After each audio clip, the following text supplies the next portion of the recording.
मैं doctor Arun Kumar.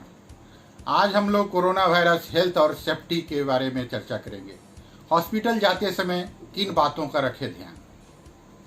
Corona के बढ़ते कहर को देखते हुए इस समय जरूरी है तभी हॉस्पिटल जाने की सलाह दी जा रही है।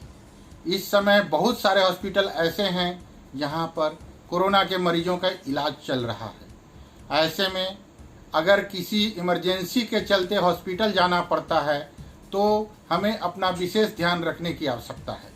आइए आज जानते हैं हॉस्पिटल जाते समय किन बातों का ध्यान रखना चाहिए। इस समय बहुत ही हॉस्पिटल ऐसे हैं जहां पर कोरोना वायरस के मरीजों का इलाज चल रहा है। ऐसे में आपके लिए यह जानना जरूरी है कि आप जिस हॉस्पिटल में जा रहे हैं वहां कोरोना के मरीजों का इलाज चल रहा है या नहीं। जिस हॉस्पिटल में आप जा रहे हैं वहां अगर कोरोना के मरीजों का इलाज चल रहा है तो आपको विशेष सावधानी बरतने की ज़रूरत है, क्योंकि वहां पर कोरोना वायरस का संक्रमण होने की संभावना अधिक है।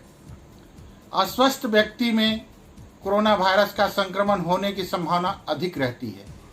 इसलिए बेहतर है कि हॉस्पिटल जाने से पहले डॉक्टर से फ़ोन के माध्यम से संपर्क कर लिया जाए। अगर हॉस्पिटल जाना जरूरी हो तो डॉक्टर से अपॉइंटमेंट लेकर ही जाएं। ऐसा करने से आपका समय भी बचेगा और हॉस्पिटल में अनावश्यक भीड़ भी नहीं होगी। हॉस्पिटल में सोशल डिस्टेंसिंग का पूरा पालन करें और वहाँ की किसी भी चीज़ को हाथ ना लगाएं। हॉस्पिटल में लापरवाही बरतना आपके लिए नुकसानदायक हो सकता है, क्योंकि जो दूसरे मरीजों कोरोना से संक्रमित भी हो सकते हैं। इसलिए सोशल डिस्टेंसिंग का पूरा ख्याल रखें। हॉस्पिटल में मास्क लगाना जरूरी है। सिर्फ हॉस्पिटल में ही नहीं, आपको घर से बाहर निकलते ही मास्क लगाना होगा।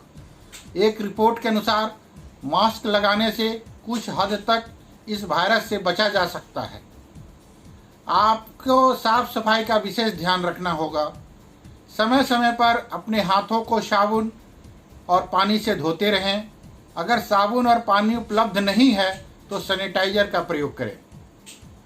हॉस्पिटल से घर आने के बाद सबसे पहले नहा लें और अपने कपड़ों को गर्म पानी में भिगो दें। एक रिपोर्ट के अनुसार गर्म पानी के प्रभाव में आने से वायरस खत्म हो जाता है। हॉस्पिटल में भीड़ ना लगाएं। मरीज के साथ ज़्यादा लोगों को नहीं जाना चाहिए। ज़्यादा भीड़ लगाने से हॉस्पिटल स्टाफ को भी कई तरह की परेशानियों का सामना करना पड़ेगा। इस समय सुरक्षित यही है कि मरीज के साथ कम से कम लोग हॉस्पिटल जाएं। इस समय प्रेग्नेंट महिलाएं, छोटे बच्चों, बड़े बुजुर्गों और अस्वस्थ लोगों को अधिक ध्यान देने की आवश्यकता है। इन लोगों को हॉस्पिटल जाते समय विशेष ध्यान रखना होगा। धन्यवाद। आपका अपना डॉक्टर अरुण कुमार। इलाज के बाद लक्षण गायब हो जाने के बाद भी शरीर में रह सकता है कोरोना वायरस। कोरोना वायरस के बढ़ते संक्रमण के बीच दुनिया भर के अलग अलग देशों में इस वायरस के विभिन्न पहलुओं का लेकर शोध हो रहे हैं। वैज्ञानिक इसकी दवा और वैक्सीन को बनाने में लगे हैं, तो दूसरी ओर शोधकर्ता इसके लक्षणों को लेकर भी रिसर्च कर रहे हैं।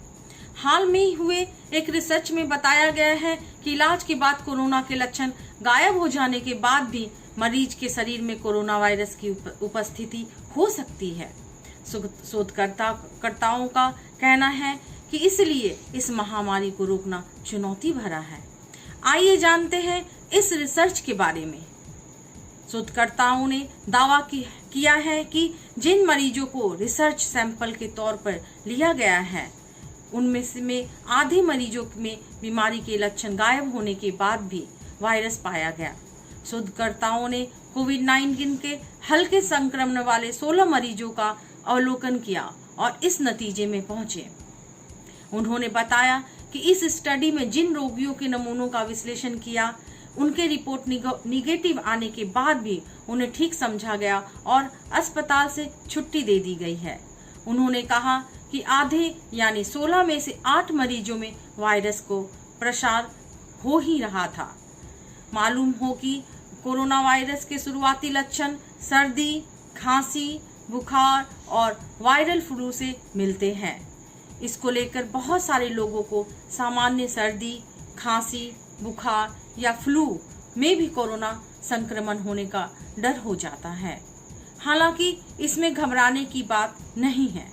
कोरोना के शुरुआती लक्षणों में वायरल फ्लू से जो अंतर दिखता है वह है खांसी।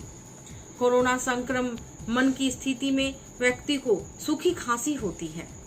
मैं ललिता कुमारी, धन्यवाद।